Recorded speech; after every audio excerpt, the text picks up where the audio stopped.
So here we are, ready to finish out Things Not Seen by Andrew Clements. So we're going to go ahead and read chapter 27 and 28 and get this book over with. Not over with. I hate to see it end because I've really enjoyed reading it with you guys. I hope you've enjoyed it as well. But let's go ahead and get started and see if Bobby's experiment works out. Chapter 27, Search and Seizure. Loud voices. It's still dark, 4:30 a.m. by my alarm clock. Loud voices. Mom's is the loudest. How dare you? This is outrageous. A man's voice, deep, and a woman's, both too soft to hear. But I know that woman. It's Miss Paget. Footsteps up the front staircase and fragments from an angry Miss Paget. Repeated warnings. New information. Search is fully warranted. Mom splutters something, and it's the man who answers. Reports of lights on late at night. The missing boy's room. The voices are coming down the hall, and it's the deep voice again. This is his room. Dad, are we charged with some crime? This is harassment. The deep voice, step aside, sir. I'm out of bed now, and I pulled off my boxers and tossed them onto the open closet. This is bad. Too many people in a small room. Someone's going to bump me or step on me. And what if someone stays in the doorway? No escape. The door opens, and a shape fills the opening, and an arm reaches for the light switch. I'm next to my desk, standing still. The overhead light blinds me, and I take a deep breath and I hold it. A bulky police officer comes up into my room, steps quickly to the bed, and puts his hand, palm, down into the mattress. He turns to Miss Paget in the doorway and says, still warm. And then he turns and looks at the papers and the cell phone on my desk, and he says, what the? He's looking at my desk, the list from Sears, and the cell phone with all those numbers in its memory, but there's nothing I can do, so I just stand still. He comes toward the desk, right toward me, and I'm ready to duck and roll, maybe get under the bed, and he looks me right in the eyes and says, who are you? I stand stock still. He's still looking into my eyes. I said, who are you? Miss Paget is in the doorway. She's looking at me too, and behind her, Mom and Dad. I look down, and there I am. Me, my body, me. I'm Bobby Phillips, and I'm naked, and I grab up a sweatshirt from the floor and use it to cover up. And I'm dazed, and I must look like an idiot because I can't stop grinning. Miss Paget has turned to face my mom, furious. What is going on here? Mom knows she has to say something to Miss Paget, but she keeps looking past her to smile at me. Then she focuses, takes a deep breath, and says, what's going on? You want to know what's going on? You just burst into my home and terrified my son. That's what. He got home from Florida late last night after a long train ride, and the last thing he expected was to have armed stormtroopers crashing into his room at 4 a.m. Well, why wasn't I notified of his return? Miss Paget is still trying to sound tough, but she's already retreating, and Mom is on the attack. Why? Mom takes a step toward Miss Paget, and the lady flinches. Mom's voice is shrill. Why weren't you notified? Because this problem you've been trying to solve has never been any of your business. That's why. There's never been a real problem. You've tried to make our family's activities into the state's business, and you assumed Bobby was lost or missing, or who knows what. But we have never been uncertain about his safety or his whereabouts for one moment. And did you expect me to call you at home last night so you could meet him at the train for us? Miss Paget doesn't know what to say. We were only able to work with the information we had. And we appreciate that. Dad's turn. We know that you've been doing your job, and by your standards, you had reasonable cause for concern. And when my wife has had the rest of her sleep, I'm sure she'll be less angry than she is at the moment. Now, is there anything else we can do for you? Then turning to the cop, Dad says, Officer, is there something else you need to search for? The cop looks at Miss Paget and he's embarrassed. He says, no, I think that does it, right? Miss Paget nods. Mom steps back and Dad moves aside, and the policeman and Miss Paget walk out of my room, down the stairs, and out of our house. Here's the summary of what happens next.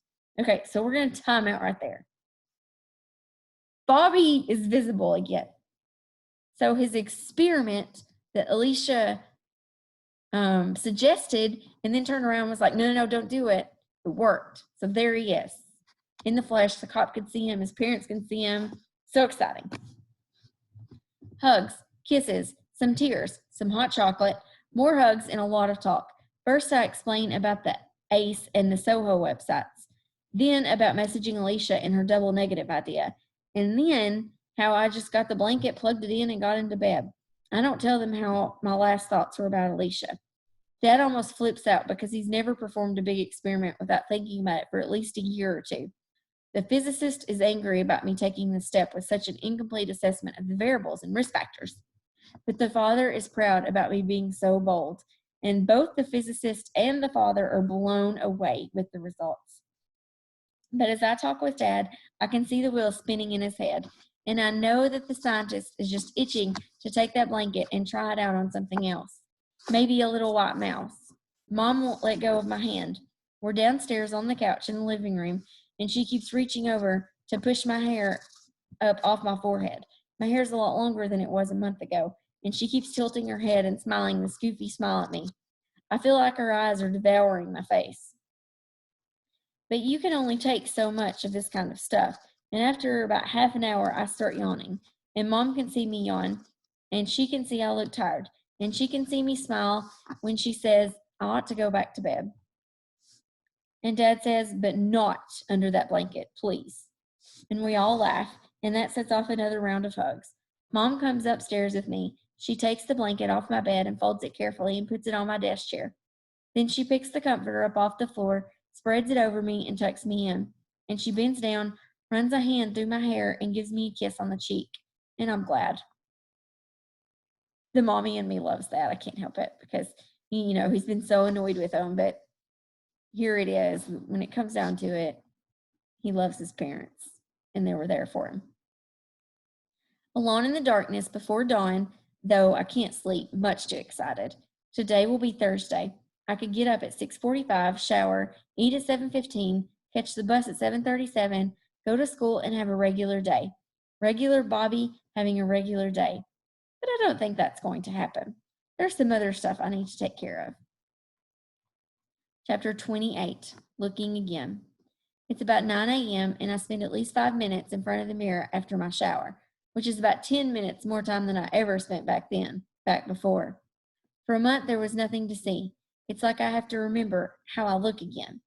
Mom doesn't want to go teach her 10 o'clock class. She wants to stay home and moon around, find some more excuses to sit and look at me. She wants to fix me another breakfast, maybe go with me to the barber shop. She wants to be the new improved mom, which is actually quite nice. But I don't want to go to the barber shop. I like my hair this long, maybe even longer. It looks good. Only time will tell. Time. Now I have time for things like growing my hair. When Mom finally leaves at the very last second, I'm glad. I've got stuff I've been waiting to do. The first thing is to call Sheila. She answers on the third ring. Sheila, this is Bobby Phillips. We talked about your blanket a couple days ago. Hi, kid. How's it going? I'm back. No. Really? And it was so simple. I promised I'd let you know, so I'm letting you know. And it was simple? Easy as falling asleep. But I think you might have to go north, and you have to wait for the right conditions. I made some notes for you about how it works. Should I mail them or send you an email? There's a pause. Then she says, did you keep your promise about not telling about me? I only told Alicia, the girl I told you about. My dad wanted to talk to you himself, but I didn't tell him. Good. Now I have something else I need to ask you to do for me, okay? What? Forget you ever found me. Forget my name. Forget we ever talked. Don't tell anyone about me. Don't ever call me again. What about? Don't tell me anything else. I've been thinking about this ever since you called. But listen, don't talk. Just listen. I've thought about this a lot. And what I figured out is I started disappearing a long time before this happened to me. If it hadn't been this, I would have disappeared some other way.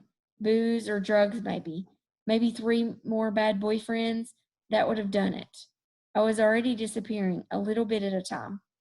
It was better happening all at once. And now I don't want to go back. I don't want to start worrying about my weight and my hair and all that junk again. I like who I am. I've got a life that works fine. It's fine for me, so I'm going with it. I don't say anything. She says, "You don't understand that, do you?" I think I do. It's just as well if you don't. Listen, kid, I'm happy for you, really. I hope it all works out the way you want it to. So take care, okay? Okay. So long. And you can call me anytime if you want to. But she's already hung up. She's gone. And I put the phone down. Sheila thinks I don't understand her, but I do. That's the thing. I do understand. Because a week ago, back when there was no hope of a comeback, and I didn't have any responsibilities. None. I was a floater. A week ago, it was all about living. Just living, minute by minute. No tomorrow, no future, no tracks, no expectations. Not really here. Mostly gone. And there's a kind of freedom in that, and I wonder if I'll miss it. And now that I know how it's done, would I do it again someday, on purpose, so I could take a vacation from life? And what about my dad and Dr. Van Dorn? Are they going to be able to let it die, let it lie? Or are they going to team up and try to win the Nobel Prize in physics one day? Publish their findings on the internet? Where is it really going to end? Sheila's already decided where it ends. It ends with her. She's made a life that she likes.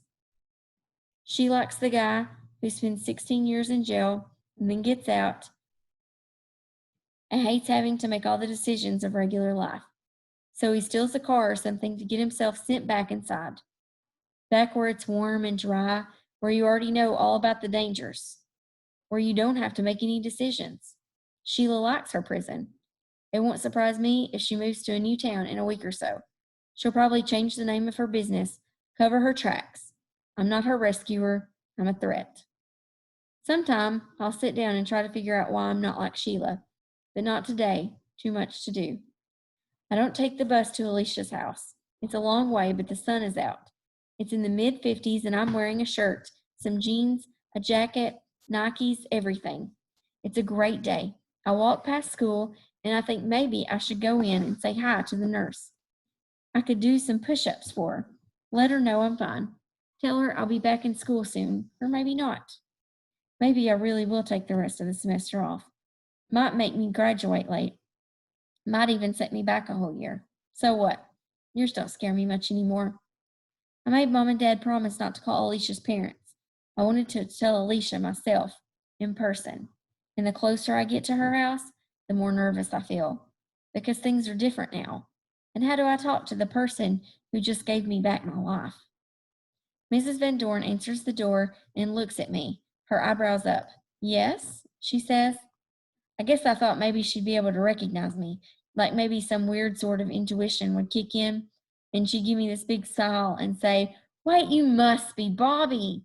It's not happening. She has no idea who I am. "Mrs. Van Dorn, I'm Bobby Phillips." Her mouth drops open, and her eyes bug out, and she says, "Oh, my goodness, you're here. Bobby, I'm so happy for you and for your parents. This is wonderful. Of course, I feel like I know you, but it's very nice to see you this way. Please come in." And I know that what she really likes best is that she doesn't have to imagine me walking into her front door naked anymore. And she's glad I don't look like some complete Neanderthal with my knuckles dragging on the ground. Mrs. Van Dorn is into looks, and now she can relax because she knows what her daughter's friend looks like. In my head, I'm getting ready to launch into a lecture about appearance versus reality. But I hear Alicia call, "Who is it, Mom?" And her mom calls back, "It's for you, Alicia." And she smiles a scrunchy smile at me and whispers, "I'll be in the kitchen." Because now that she knows what I look like, it's safe to leave me alone with her daughter. Then Alicia's at the top of the stairs. She's wearing the green sweater and red corduroy pants she wore that first day I talked to her in the listening room. Her head's tilted, her hair falling away from her cheek. She's trying to pick up on what's happening. "Hello?" Using a neutral tone of voice, I say, "Hi, Alicia." She's coming down now, stepping surely, right hand on the railing, her face a flurry of emotions. "I was so worried about you last night." Then accusingly, "And it was just mean the way you signed off. I was going to call you, but it was almost midnight. She stopped about 2 feet from me in the entry hall. Her face brightens and she says, but I'm glad you're all right. Everything is okay, right? Yeah, I say, fine, except for one thing. Her face clouds over again, genuine worry about me. And I feel a jerk for playing things up this way. Now I have to wear clothes out in public again. You were right last night. 2 negatives make a positive. Alicia doesn't get it for a second. And when she does, for another second, she doesn't believe it. And then I can see she knows I wouldn't kid about that. And she lights up with this huge smile. You rat! Really? You did it with the blanket? And it worked? And she's coming toward me, reaching out. And I stand still and meet her hands with mine. And she feels my jacket sleeves, then quickly up the arms to my shoulder and neck, feels my collar, and then runs a hand down my shirt front to my belt. It's a clothes check to make sure I'm really wearing them. And then she brings her hands up again, this time toward my face. And she gets a shy smile on her face and says, I have to do this, okay? I guide one of her hands to my cheek, and she feels me nod as I say, okay. Her fingers are light and cool, and I close my eyes just for a second. An involuntary shiver runs down my spine as her fingers trace across my forehead to touch my hair, and then back down across my brow. Her thumbs meet on the bridge of my nose, and I feel like a book being read, word by word. Eyebrows, lashes, cheekbones, nose, lips, chin, jawbone, the oddest 10 seconds of my whole life. And watching her face as she takes her mental tour, I'd like to be touching her face too. I watch her and try to imagine her seeing me. Watch her try to match up this new physical image with what she already knows. She lowers her hands and she's blushing, the spell broken. Then she says, come on, and grabs me by the hand and pulls me toward the family room. Tell me everything. She's the best audience. It's so much fun to see her face as she pictures everything I describe. And when she can't believe something, I have to tell it again and add more and more details until she's convinced it happened. Like with the cop searching my room at 4:30 a.m. No way, she says. This guy's looking at you, right at you, and you don't know it? How could you not know it? Because a month of being invisible makes you feel that way. That's how come. And then he's right in front of me, looking me in the eyes. That's the first time someone's looked me in the eyes for a month. And that's when I knew. Didn't you die, like standing there with nothing on and everyone looking at you? Well, yeah. And I grabbed a shirt and held it in front of me. But really, I was just so blown away. Really, like feeling embarrassed was way down the list. And then you should have heard my mom start spinning out the story about how I just got back last night. It was crazy. When I tell her about my call to Sheila and what she said to me, Alicia nods slowly and her eyes get shiny. Her eyes still work fine for crying. That's so sad, don't you think? I mean, giving up that way. But I know how she feels, and it is her life. Yep, that's what got me so mad last night.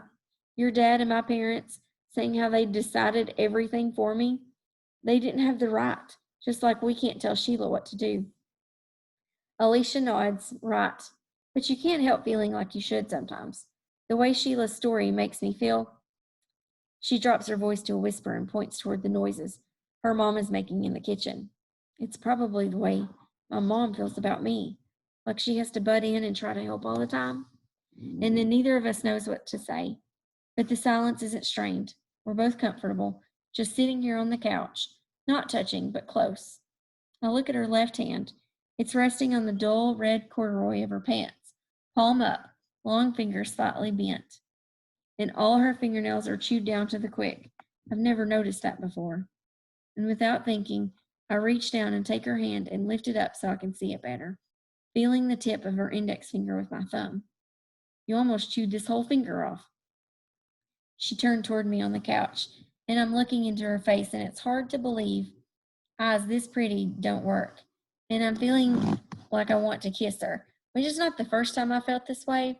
But without a body, with just a shadowy body, it never felt right before. It was one of those things I couldn't see myself doing.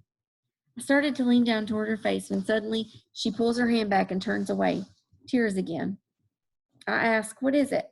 She swipes at her eyes with her sleeve and shakes her head. Must be something. Duh, she snaps. And then mocking, must be something.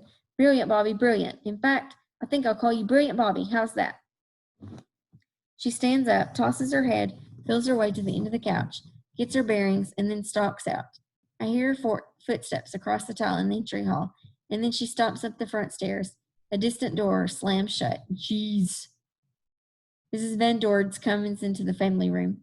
My face must tell her everything. I'm out of practice. For a month, I haven't had to hide what I'm feeling.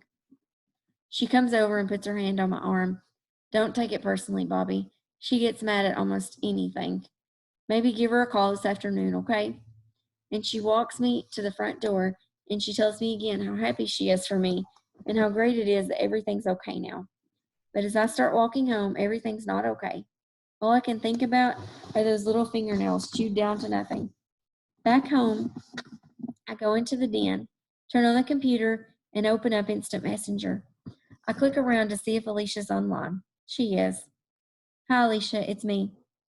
Nothing. And I try about 6 more greetings. Nothing. So I just leave it on and hurry down to the basement to find a cardboard box, because walking home, I decided to do something. Something only I can do.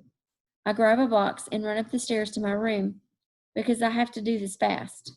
Like, maybe it's already too late, because maybe it's gone. The blanket, because I didn't actually see it this morning.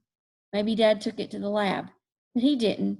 It's folded on the seat of my desk chair, right where Mom put it early this morning. So I put the blanket and the controller in the box.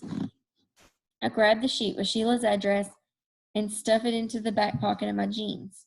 I put the list of names from the Sears into the box, and I pick up the cell phone and clear its memory. I take the box, trot down to the parlor, scoop up all Dad's notes and diagrams, plus the information sheets about the electric blanket, and toss them into the box. Back in the den, I check the messenger window. No response yet from Alicia. I open up the browser, find the Soho page I looked at last night, and print out a copy and toss it into the box. In the kitchen, I rummage around for almost 10 minutes, but I can't find any strong tape. But I do find a black magic marker, and I put that into my jacket pocket. 3 blocks away, I hurry up the front steps of the post office.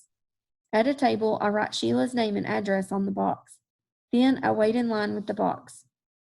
The man in the blue shirt has a big mustache. Regular delivery or express on this? Surface is okay.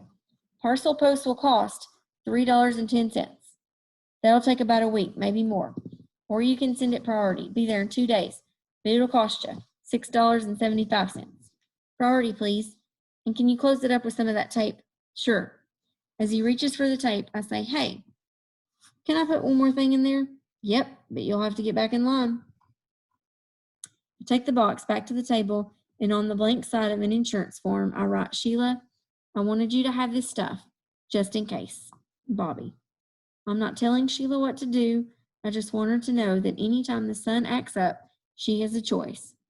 5 minutes later, the box is in the hands of the Postal Service.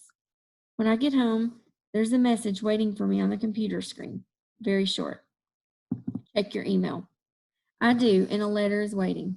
Dear Bobby, sorry I'm such a mess. Face it, I'm a mess. I'm never going to be fun to be around. I've been kidding myself into thinking we were such friends. More than friends. You were like me. That's how it was. You had a problem, I had a problem. I could even help you. I don't get to help much. Everyone helps me. And part of me wanted you to never get back. To need me. Not now. Now you're back. Back to normal, and friends and girls and prom and college and everything. You're back, and I'm not. I was online with Nancy when you kept trying to message me this morning. I told her about you, about everything. I don't think she believes it all, but she believes you're real. She asked me if you ever kissed me. I said almost. The last time I kissed a boy was 8th grade. Tommy Severs, kid stuff. You almost kissed me today. I felt you so close. But it would have killed me because I don't know if I can see that. I can't see us. I can see you, but I still need to see me. And I feel like you see me. Do you? You do.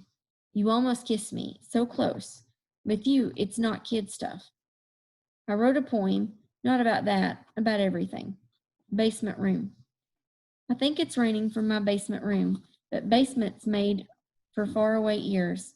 and rain dries up so quickly, I still think it was rain. I think a wind is blowing up above, but wind is such a meaningless thing, invisible and always gone. I still think it was wind. I think I'm up there in the wind and rain, but dreaming is always done in bed. And so many winds and rains are dreams. I still think it was me. Like it? Nancy thinks it's good, and my mom, the lit major, says she doesn't really get it, and my dad hasn't had time to read it. Figures. Hope you like it. See that? How I hope you like it? I'm just sure you were going away from me, off into the big bright world. A whole life that's not near mine hurts. And then today's so close, and it felt like maybe you weren't going away, like you came to see me, and that was scary too. There are mirrors in my house. I remember them. I still touch them, smooth and cold. I used to look all the time. People do that, not just me. It's true. Store windows, little mirrors in cars, makeup mirrors, anything that reflects. And not just girls, everybody. All the time to remember what they look like, to make sure they don't disappear, like maybe they're already gone. I was almost gone, Bobby. I was almost all the way disappeared. I couldn't remember if I was real. I couldn't see who could love me. I couldn't see anything there to love. I couldn't find a reflection anywhere. I needed a mirror so bad. And that was you, Bobby. Invisible mirror. I see me. I see you. Love, Alicia. People talk about crying from happiness, and it sounds stupid, crying from happiness. I never knew what it meant. It's not really happiness that makes the tears. It's everything at once. Everything that's good and sad and wonderful all at once. Except the things that are wonderful mean so much more than the sad things. Crying from happiness right there, sitting in front of the computer, reading Alicia's email. I wipe my eyes on the sleeve of my jacket, and I start to open up Instant Messenger. Then I stop, and I print out Alicia's email, and then I shut the computer down. I fold up the letter and stick it in my pocket. As I open the front door, something moves. I turn, startled. It's me in the big hall mirror, but I don't stop to look. I'm out the door. I'm in a hurry. I've got to get over to Alicia's house. I need to tell her how much I love her poem, and I need to be there to see her face when I tell her. That is the end of Things Not Seen by Andrew Clements. I've absolutely loved reading this book to you, and I hope you've enjoyed it as well. Bye-bye. We're done with that. You read that.